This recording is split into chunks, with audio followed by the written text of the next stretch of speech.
السلام علیکم جی۔ آج صبح سویرے ایک انتہائی افسوسناک واقعہ جو پمز اسپتال کے گنی وارڈ ہے اس میں وقوع پذیر ہوا ہے، جس میں 14 خاندانوں کے جو چراغ ہیں وہ گل ہو گئے۔ ناظرین، واقعہ کس طرح پیش آیا، کیوں پیش آیا، اس کی مختلف وجوہات ہو سکتی ہیں، لیکن ہمارے ہاں سب سے جو اہم بات ہے وہ یہ ہے کہ کبھی کوئی بھی واقعہ ہو جاتا ہے تو اس کو ہم پاکستانی نظریے کے مطابق دیکھتے ہیں۔ ہم اس کو صرف ایک دوسرے کو بچانے کی سوچ کو لے کے واقعہ رپورٹ کرتے ہیں۔ ہمیں یہ ڈر ہوتا ہے کہ یہ واقعہ اگر صحیح رپورٹ ہو گیا تو اس میں کوئی میرے جاننے والا رگڑے میں نہ آ جائے، یا میرے متعلقہ کوئی ایسی چیز نہ رہ گئی ہو جس کی وجہ سے یہ واقعہ وقوع پذیر ہوا۔ ہمیشہ میرٹ کو انڈر ایسٹیمیٹ کیا جاتا ہے، ہمیشہ میرٹ کو اگنور کیا جاتا ہے، اور کہا یہ جاتا ہے کہ ہم میرٹ پہ تحقیقات کر رہے ہیں، میرٹ پہ انکوائری کر رہے ہیں، لیکن میرٹ پہ اگر انکوائری کی جائے میں سمجھتا ہوں تو ایسے واقعات بار بار پیش نہ آئے۔ یہ کوئی پہلا واقعہ نہیں ہے آگ لگنے کا، کسی بھی جگہ پہ اس سے قبل بھی متعدد بار مختلف مقامات پر ایسے واقعات پیش آئے، لیکن ان کی وجوہات کیا ہوتی ہیں، کس طرح سے وہ واقعات ہوتے ہیں، یہ آج تک ہم اس کی تہ تک پہنچنے سے قاصر ہیں۔ اب جس طرح پمز ہاسپٹل میں 14 خاندانوں کے چراغ گل ہو گئے، آج خوشی کا دن تھا، انتہائی خوشی کا دن تھا، حضور پاک صلی اللہ علیہ وسلم کی ولادت کا دن تھا، ہم محفل میلاد اور جشن محمدی منا رہے تھے، تو یہ واقعہ صبح پیش آ گیا۔ اب یہ واقعہ جب وقوع پذیر ہوا تو فوری طور پہ فائر بریگیڈ کی ٹیم میں سی ڈی اے کی بھی اور دیگر جو ہے وہ وہاں پہ موقع پہ پہنچی، انہوں نے آگ پہ قابو پایا، لیکن اس سے قبل جو ہے وہ 14 خاندانوں کے چراغ گل ہو چکے تھے۔ اب یہ سرکاری جو رپورٹس ہیں ان کے مطابق 14 بچے ہیں نومولود جو اپنی زندگی ہار چکے ہیں، جس میں سے زیادہ تر کی شناخت مشکل ہے کہ وہ اس قدر جلس گئے، اور جو ان کی فیملیز ہیں وہ اس وقت بضد ہیں کہ وہ ان کے بچے ان کے حوالے کیے جائیں۔ اور کس طرح سے یہ بچے ان کے حوالے ہو سکتے ہیں؟ ایک بچے کی شناخت نہیں رہتی تو اس کا دوسرا طریقہ کار ڈی این اے ہوتا ہے۔ اب ڈی این اے کے ذریعے اس طرح کے واقعات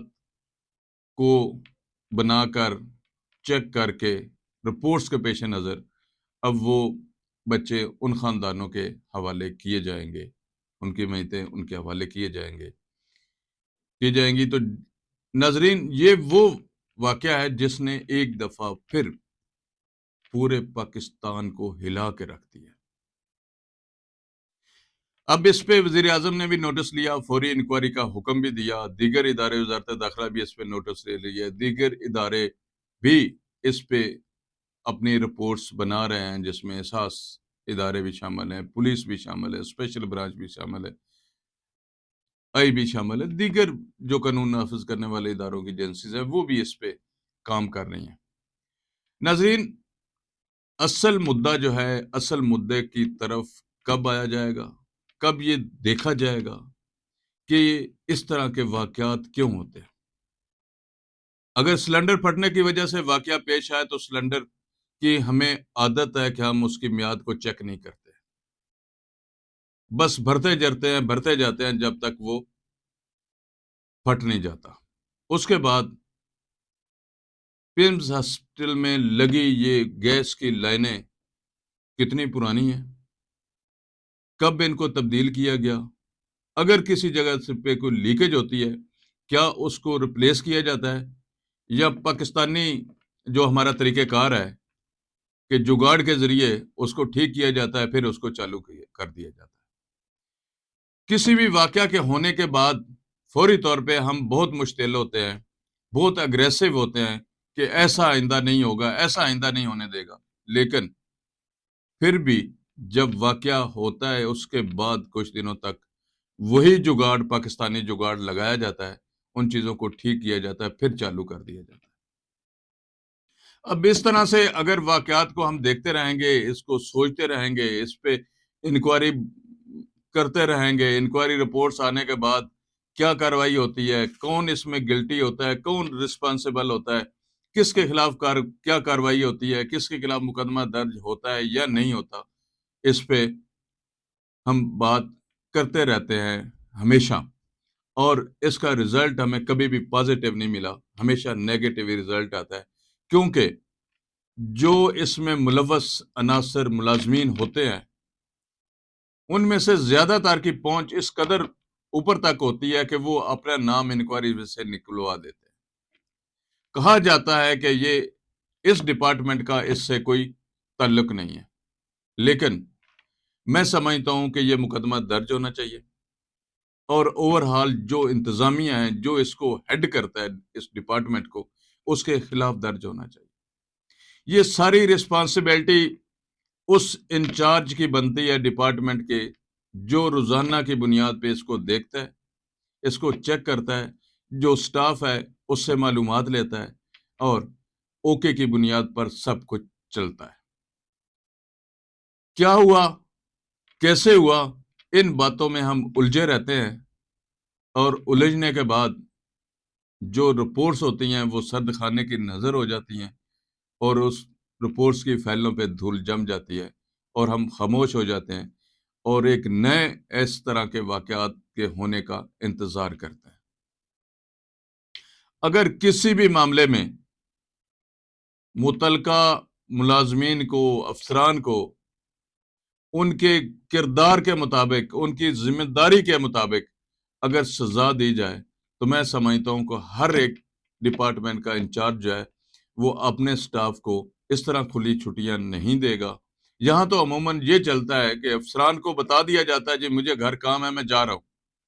یا میں جا رہی ہوں، میں اتنے دن نہیں آؤں گی، میں یا اتنے دن نہیں آؤں گا، یہ معاملہ ہے اس نے دیکھنا ہے، یہ معاملہ ہے اس نے دیکھنا ہے، بس ذمہ داریاں تقسیم کر کے معاملات کو چلایا جاتا ہے۔ اب جس طرح سے یہ افسوسناک واقعہ پیش آیا، اس پہ پولیس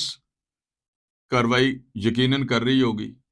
پولیس کیا کارروائی کرے گی؟ پولیس بھی وہی کارروائی کرے گی جو ان کے اعلیٰ حکام ان کو بتائیں گے، جن سے ان کا رابطہ ہوگا۔ ہم یہ سمجھتے ہیں کہ اس واقعہ میں اگر میں ملوث ہوں تو میں اپنی جان چھڑانے کے لیے ہر حربہ استعمال کروں گا، میں پیسہ بھی لگاؤں گا، میں سورس بھی لڑاؤں گا کہ میں اس سے بچ جاؤں۔ لیکن کیا بنے گا ان خاندانوں کا؟ کس طرح وہ 14 خاندان سروائیو کریں گے آج جو ان کے گھر میں کس طرح کا قیامت خیز لمحہ ہوگا، حالات ہوں گے؟ کیا وہ سوچ رہے ہوں گے، اور کیا انہوں نے سوچا ہوگا کہ اس طرح کا معاملہ اگر درپیش آ جاتا ہے تو ان کا کیا حال ہو سکتا ہے؟ یہ وہی اندازہ لگا سکتے ہیں جو اس طرح کی تکلیف سے گزرے ہوں یا انہوں نے یہ تکلیف دیکھی ہو۔ اب واقعہ یقیناً کسی نہ کسی کی غفلت کا نتیجہ تو یقیناً ہے۔ اگر شارٹ سرکٹ بھی ہوا ہے تو کیوں ہوا ہے، اس کی کیا وجہ تھی، کون سے لوپ ہول تھے؟ اگر گیس لیکیج کا کوئی ایسا معاملہ ہے تو کیوں ہوا ہے؟ کیا کبھی چیک نہیں کیا گیا تھا، نہیں دیکھا گیا تھا کہ یہ کس طرح سے ہوا ہے؟ تو ناظرین، سب سے جو ضروری بات ہے اس میں سمجھتا ہوں ان لوگوں کو فکس کرنے کی ضرورت ہے، ان لوگوں کے خلاف کارروائی کی ضرورت ہے جو اس کے ذمہ دار ہیں۔ ہم صرف افسوس کی حد تک، انکوائری کمیٹی کی حد تک رہ جاتے ہیں، باقی معاملات ہم چھوڑ دیتے ہیں۔ اور ہماری پاکستانیوں کی یہ عادت ہے، جس طرح پاکستانی عوام کی سوچ ہے اس طرح ہی ہمارے جو افسران ہیں یا پاکستانی حکومت کے نمائندے ہیں ان کی بھی سوچ اسی طرح کے ہیں کہ وہ بھی پاکستانی ہیں۔ ایک وقت میں ایک کام اگر فکس کر دیا جائے، میں سمجھتا ہوں کہ آئندہ آنے والے وقت میں اس طرح کے حادثات سے بچا جا سکتا ہے۔ اب کیا وجہ ہے کہ اس کو چیک نہیں کیا جاتا؟ میں یہ دعوے سے کہتا ہوں کہ یہ پمز اسپتال کی بات نہیں کر، اوور ہال بھی اگر کوئی بھی کام ہے،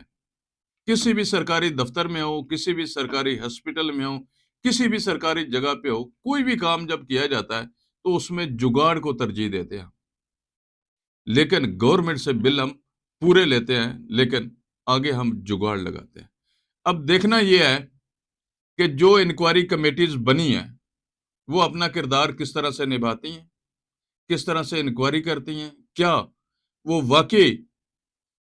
ان کے خلاف رپورٹس لکھتی ہیں جو اصل ذمہ دار ہیں اس وقوعے کے۔ اگر آپ سوچیں تو یہ ایک چھوٹا سا واقعہ نہیں ہے، اس میں 14 خاندان ملوث ہے، 14 گھرانوں کا یہ معاملہ ہے، اور اس کو اگر ایسے ہی کر دیا جائے تو آنے والے وقت میں ہمیں مزید اس طرح کے واقعات کا انتظار کرنا پڑے گا، یا ہم اس واقعہ میں ملوث افراد کو ان کے کیے کے مطابق ان کو سزا دے کر یہ بھی ٹرینڈ فکس کر سکتے ہیں کہ جس کی جو ذمہ داری ہوگی اس کو باقاعدہ طور پہ چیک کرے گا، اس پہ چیک رکھے گا، اور اس میں کوئی خرابی ہوتی ہے یا اس میں کوئی مسئلہ ہوتا ہے یا کوئی چیز تبدیل کرنے والی ہوتی ہے تو جگاڑ کے بجائے اس کو تبدیل کیا جائے گا۔ یہ آنے والا وقت بتائے گا کہ پمز اسپتال میں ہونے والا یہ واقعہ کن ذمہ داران کی وجہ سے ہوا اور ان کو کیا سزا ملی۔ انشاءاللہ تعالی ہم اس واقعہ کی لمحہ لمحہ کی رپورٹس کو مد نظر رکھے ہوئے عوام کی رائے اور اپنی جو ناقد تحقیق ہے اس کو آپ کے سامنے ضرور رکھتے رہیں گے۔ باقی فیصلہ آپ کا ہے کہ آپ نے کس طرح سے اس کو دیکھنا ہے اور اس کے حوالے سے کیا سوچنا ہے۔ آپ اپنی رائے کمنٹس میں ضرور دیجیے گا تاکہ ہم واقعہ کو مزید آگے لے جاتے ہوئے ذمہ داران کے حوالے سے اہم انفارمیشن آپ تک شیئر کر سکیں۔ بہت شکریہ۔